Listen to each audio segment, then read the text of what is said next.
আজকে মুসলমানের ঘরে ঘরে দেখা যায় সবচেয়ে গাফলতি হচ্ছে নামাজের প্রতি।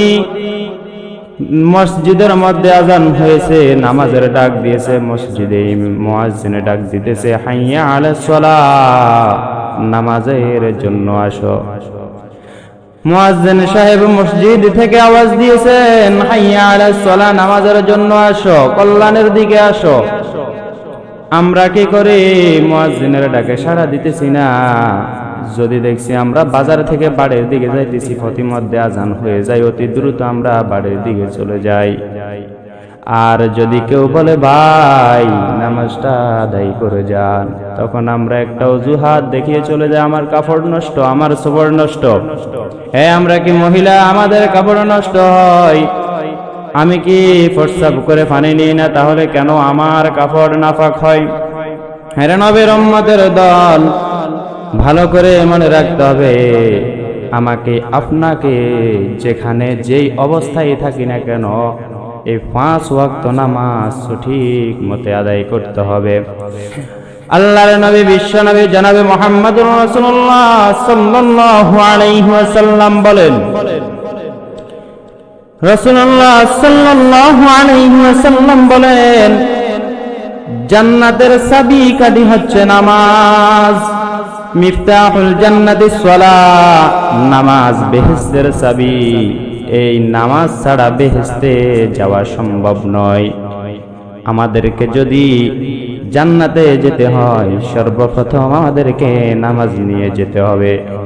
আল্লাহর নবী বিশ্বনবী রাসূল আকরাম সাল্লাল্লাহু আলাইহি ওয়াসাল্লাম এই কথাও বলেছেন যে আউয়ালু মা ইউহাসাবু বিহিল আবদু ইয়াউমাল কিয়ামাতিস সালাহ।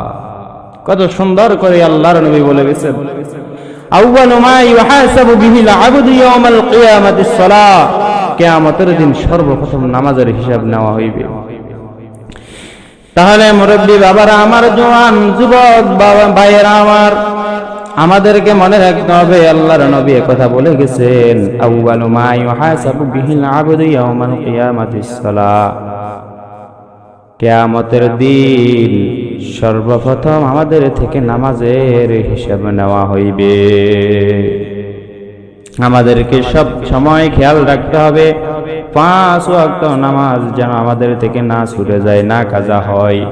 আল্লাহর কাছে বেশি বেশি করে দোয়া করতে হবে, ওগো আল্লাহ আমাকে দুনিয়ার সকল ধরনের জায়জামিলা থেকে ফিরত রাখিয়া, আমাকে দুনিয়ার সকল ধরনের জামিলা থেকে বাঁচাইয়া, আমাকে আপনার ঘর মসজিদের দিকে অগ্রসর বানাইয়া দেন, আমাকে একটু মসজিদ মুখী বানাইয়া দেন, আমি যেন 5 ওয়াক্ত নামাজ সঠিক মতে আদায় করতে পারি, 5 ওয়াক্ত নামাজ যেন আমি জামাতের সহিত আদায় করতে পারি।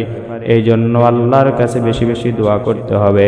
হে মুসলমান বাবারা আমার, ভালো করে মনে রাখতে হবে, এই 5 ওয়াক্ত নামাজ কিন্তু যদি আমি দোকান ঘাটে আড্ডা দিই তাহলে হবে না।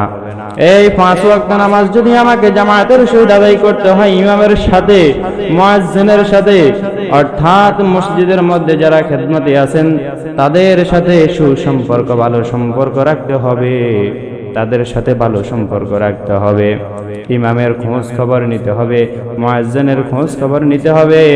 কিন্তু আমরা হতভাগা দুর্ভাগা উম্মত, আমাদের মসজিদের ইমাম কি খেয়েছে না খেয়েছে আমরা এই বিষয়ে তো খবর নিই না, মসজিদের ধারে কাছেও যাই না।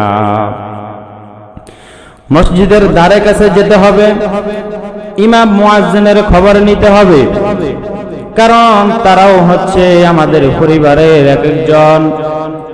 আমাদের সুখে দুঃখে, তাদের সুখে দুঃখে সব সময় একে অপরের সাথে সম্পর্ক রাখতে হবে। মুসলমান বাবারাই আমার, দেখা যায় মসজিদে ইমাম রেখেছেন, মুয়াজ্জিন রেখেছেন, হঠাৎ করে যদি কেউ আপনাকে জিজ্ঞাসা করে আপনাদের মসজিদে কোন হুজুর আছে, আমি জানি না আমার মসজিদে কোন হুজুর আছে, অর্থাৎ বোঝা গেল আমার সাথে আমার মসজিদের হুজুরের সাথে কোনো প্রকারের সম্পর্ক নাই। তো মুসলমান বাবারা বলতেছিলাম, আমাদেরকে সর্বপ্রথম নামাজের দিকে অগ্রসর হতে হবে, মসজিদ মুখী হতে হবে। 5 ওয়াক্ত নামাজ আদায় করতে হবে। কারণ আল্লাহর নবী বিশ্ব নবী জনাব মুহাম্মদুর রাসূলুল্লাহ সাল্লাল্লাহু আলাইহি ওয়াসাল্লামের দুইটা হাদিস থেকে বুঝতে পেরেছি, এক নাম্বার হচ্ছে মিফতাহুল জান্নাতিস সালাহ, নামাজ বেহেশতের চাবি। এই নামাজ ছাড়া বেহেশতে যাওয়া সম্ভব নয়। দ্বিতীয়ত হাদিস হচ্ছে আউয়ালু মা ইউহাসাবু বিহিল আবদু ইয়াউমাল কিয়ামাতিস সালাহ, কিয়ামতের দিন সর্বপ্রথম নামাজের হিসাব নেওয়া হইবে। এই নামাজের হিসাব দেওয়া ছাড়া এক পাও আমাকে আপনাকে লড়তে দিবেন না। মুসলমান বাবাজি আমার, আমাদের বেশিরভাগ দেখা যায় ফজরের নামাজ ঘুমের ঘরে কেটে যায়। আমরা রাতের বেলা 10টার আগে ঘুমাই না, কেউ 10টায়, কেউ 11টায়, কেউ 12টায় ঘুমাই। আমাদের প্রত্যেকটা যুবক ভাইদের হাতে এখন স্মার্টফোন চলে এসেছে। আমাদের প্রত্যেকটা যুবক ভাইয়ের হাতে স্মার্টফোন আছে। আমরা প্রত্যেকে সারাটা রাত্র মোবাইলের মধ্যে গুনায় লিপ্ত থাকি কিনা?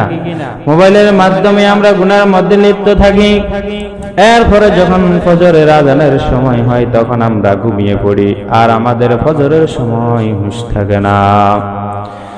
এরপরে যখন জোহরের সময় আসে তখন আমরা মাঠের মধ্যে কাজে নেমে পড়ি, আমাদের আর জোহরের নামাজ পড়া হয় না। আসরের সময় আমরা হেলাই দুলাই কাটিয়ে ফেলি, বাজারের দিকে যাই। এই কারণে আমাদের আসরও হয় না। মাগরিবের সময় আমরা বাজারে চায়ের দোকানে আড্ডা দিই, চায়ের দোকানে আমরা গল্প গুজব করি। মাগরিবের নামাজ আর পড়া হয় না। এশারের সময় হলে আমরা বাজার থেকে বাড়ির দিকে যাই। এরপরও আমরা আল্লাহর ঘর মসজিদের দিকে যাই না। এরে মুসলমান বাবাজি আমার কেন আমার অন্তরের মধ্যে আল্লাহর জন্য ভালোবাসা জাগে না? আমার অন্তরে কেন নামাজের প্রতি মহব্বত বাড়ে না? এই জন্য বেশি বেশি আল্লাহর দরবারে দোয়া করতে হবে।